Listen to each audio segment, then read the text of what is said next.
Estudo sobre o Evangelho de João, parte 33, dia 3 de fevereiro de 2024. João, capítulo 7, do versículo 1 ao versículo 13. A festa dos tabernáculos. E depois disto, Jesus andava pela Galiléia e já não queria andar pela Judéia, pois os judeus procuravam matá-lo. E estava próxima a festa dos judeus, a dos tabernáculos.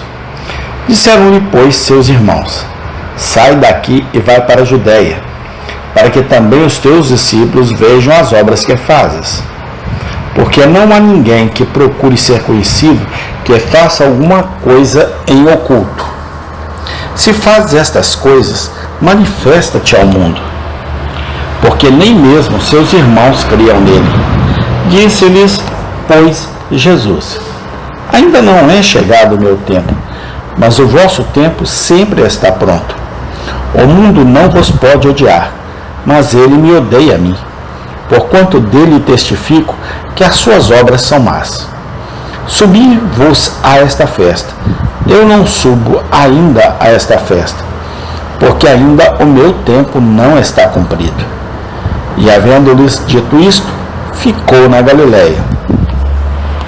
Mas quando seus irmãos já tinham subido à festa, então subiu ele também, não manifestamente, mas como em oculto. Ora, os judeus procuravam-no na festa e diziam: onde está ele? E havia grande murmuração entre a multidão a respeito dele. Diziam alguns: ele é bom, e outros diziam: não, antes engana o povo. Todavia, ninguém falava dele abertamente por medo dos judeus. João 7, 1 a 13. O capítulo que agora começamos está dividido do anterior por um amplo intervalo de tempo. Os muitos milagres que nosso Senhor operou enquanto ele andava na Galiléia são ignorados por João em relativo silêncio. Os eventos que ele foi especialmente inspirado a registrar são aqueles que ocorreram em ou perto de Jerusalém. Devemos observar nesta passagem a desesperada dureza e incredulidade da natureza humana. É-nos dito que mesmo os irmãos de nosso Senhor não creram nele. Santo, inofensivo e irrepreensível como era em vida, alguns de seus parentes mais próximos, segundo a carne, não o receberam como o Messias. Já era ruim o suficiente que seu próprio povo, os judeus, procurassem matá-lo. Mas foi ainda pior que seus irmãos não creram. Essa grande doutrina escriturística, a necessidade do homem de prevenir e converter a graça, se destaca aqui como se descrita com um raio de sol. Todos os que questionam essa doutrina devem olhar para esta passagem e considerá-la. Que observem que ver os milagres de Cristo, ouvir os ensinamentos de Cristo, viver na própria companhia de Cristo, não foram suficientes para tornar os homens crentes. A mera posse de privilégios espirituais nunca fez de ninguém um cristão. Tudo é inútil sem a obra eficaz e aplicadora de Deus, o Espírito Santo.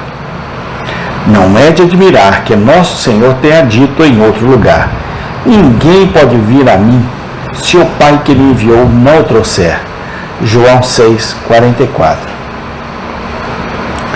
Os verdadeiros servos de Cristo, em todas as épocas, farão bem em se lembrar disso. Muitas vezes ficam surpresos e perturbados ao descobrir que na religião estão sozinhos. Eles tendem a imaginar que deve ser sua própria culpa que todos ao seu redor não sejam convertidos como eles. Eles estão prontos para se culpar porque suas famílias permanecem mundanas e incrédulas. Mas deixe-os olhar para o versículo diante de nós.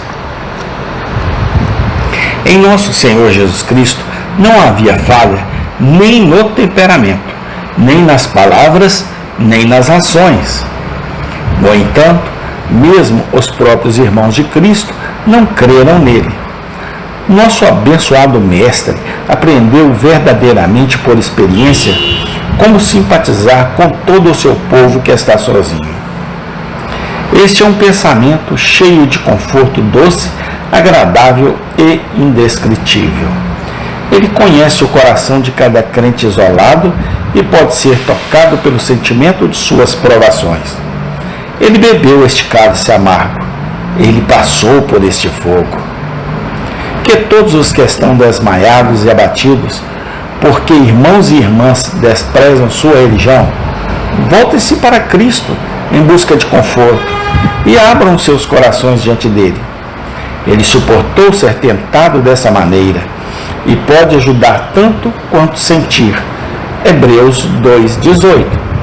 Devemos observar, por outro lado, nesta passagem, uma razão principal pela qual muitos odeiam a Cristo. É-nos dito que nosso Senhor disse a seus irmãos incrédulos: o mundo não pode odiá-los, mas a mim odeia, porque dou testemunho disso, que suas obras são más. Essas palavras revelam um daqueles princípios secretos que influenciam os homens em seu tratamento de Cristo.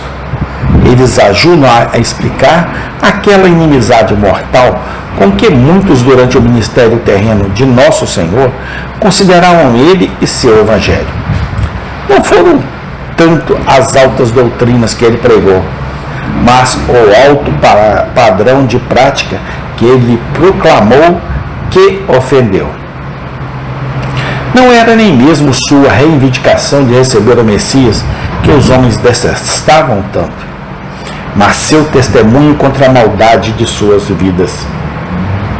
Em suma, eles poderiam ter tolerado suas opiniões se ele tivesse poupado seus pecados.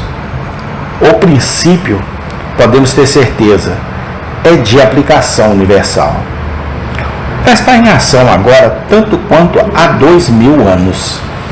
A verdadeira causa da aversão de muitas pessoas ao Evangelho é a santidade de vida que ele exige. Ensine apenas doutrinas abstratas e poucos encontrarão alguma falha.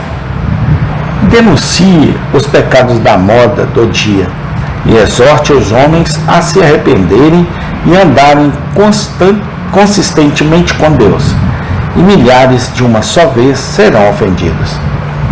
A verdadeira razão pela qual muitos professam serem fiéis e abusam do cristianismo é o testemunho que o cristianismo dá contra suas próprias vidas ruins. Como Acabe, eles odeiam isso, porque não profetizam o bem deles, mas o mal. 1 Reis 22:8. Devemos observar, por último, nesta passagem, a estranha variedade de opiniões sobre Cristo que eram correntes desde o início. Somos informados de que houve murmurações entre o povo a respeito dele, pois alguns diziam: ele é um homem bom. Outros diziam: não, mas ele engana o povo. As palavras que o velho Simeão dissera 30 anos antes foram aqui cumpridas de maneira impressionante. Ele havia dito à mãe de nosso Senhor: este menino foi posto para a queda e ressurreição de muitos em Israel, e para um sinal de contradição, para que os pensamentos de muitos corações sejam revelados. Lucas 2, 34, 35. Nas diversidades de opinião sobre nosso Senhor que surgiram entre os judeus, vemos cumpridas as palavras do bom velho. Diante de uma passagem como esta, as infinitas diferenças e divisões sobre religião que vemos por todos os lados nos dias atuais nunca devem nos surpreender. O ódio aberto de alguns para com Cristo, o espírito carrancudo, crítico e preconceituoso de outros, a confissão ousada dos poucos fiéis, o temperamento tímido e temeroso dos muitos infiéis, a incessante guerra de palavras e contendas de línguas com que as igrejas de Cristo são tão tristemente familiares. São apenas sintomas modernos de uma velha doença. Tal é a corrupção da natureza humana que Cristo é a causa da divisão entre os homens, onde quer que seja pregado. Enquanto o mundo existir, alguns, quando ouvirem falar dele, amarão, e alguns odiarão. Alguns acreditarão, e alguns não acreditarão. Que profundo as palavras proféticas de sua vontade serão continuamente verificadas. Não penseis que vim trazer paz à terra. Não vim trazer paz, mas espada. Mateus 10, 34. O que pensamos de Cristo? Nós mesmos? Esta é a única questão com a qual temos que lidar. Nunca nos envergonhemos de fazer parte daquele pequeno número que crê nele e ouve sua voz, o segue e o confessa diante dos homens, enquanto outros desperdiçam-se o seu tempo em vãos ruídos e controvérsias inúteis. Tomemos a cruz e dediquemos toda a diligência para assegurar nosso chamado e eleição. Os filhos deste mundo podem nos odiar, como odiou nosso Mestre, porque nossa religião é uma testemunha permanente contra eles.